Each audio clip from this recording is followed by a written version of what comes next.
Mike, do you think you can look for Easter eggs in the snow? Better hope so, yeah. Yeah, right, because a lot of kids I know are looking forward to hunting for eggs tomorrow. Some of those hunts, though, might need to be moved inside. Colorful, candy-filled Easter eggs are pouring into bags and boxes all across the state. Grace Church in Roseville has about 4,300 eggs ready to go for tomorrow. They are ready to be hidden around park lawns, backyards, and churches everywhere. But of course, with this fresh blanket of snow that a lot of us are waking up to this morning, you might be wondering if those hunts are still on. Well, even if it is going to be cold, Grace Church says their hunt will go on. It's a lot of fun. It's a great time for families and kids to just be able to have a safe place to hunt eggs. If you're wondering where spring is, you are not alone. But Assistant State Climatologist Pete Boulay says that snow and cold is actually pretty typical whenever Easter comes early. This March may finish exactly normal in the Twin Cities, so if you wanted a normal-ish March, this might be it. We do have a cold couple of first weeks of April. 2 first weeks of April look cold, so don't pack up your winter coat just yet. 2 men are in the hospital after what police call a gun battle overnight. Maplewood police tell us when they responded to a call of shots fired, they found 2 people had been shot. It happened around 2 this morning on the 400 block of South McKnight Road.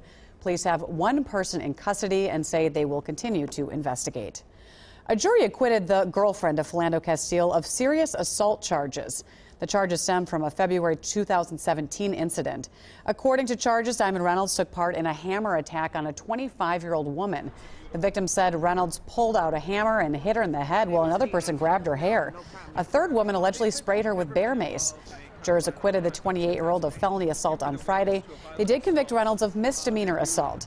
You'll remember in July of 2016, Reynolds live streamed video on Facebook after Philando Castile was shot and killed by a police officer during a traffic stop in Falcon Heights. Reynolds' sentencing hearing will be in May. A Twin Cities man is charged after police say he nearly killed his ex-girlfriend by stabbing her in the neck. 29-year-old Thomas Boyd had to be hospitalized after the attack because he appeared to be overdosing. Police had to use Narcan on him.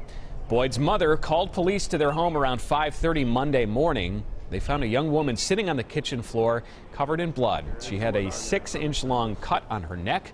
Police recovered a butcher knife wrapped in a jacket on the kitchen counter. 5 people were sent to the hospital after a suspected drunk driving crash.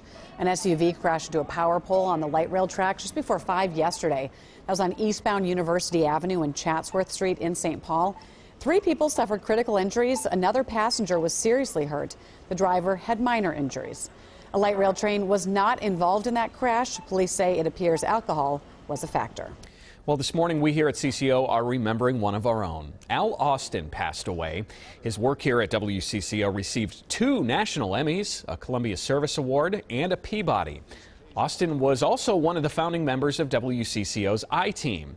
He later was a producer and writer of award-winning documentaries. Former WCCO reporter Don Shelby says Austin was a giant to everyone who knew him. He was not only the most erudite reporter I'd ever met in my life, vastly read, knew things that an average person would never know. Al Austin died after a battle with cancer. He was 83 years old. All right, we're still waiting to hear if there's a lucky winner in last night's Mega Millions drawing. The lottery jackpot is worth $521 million. It's because no one has matched all 6 numbers since January.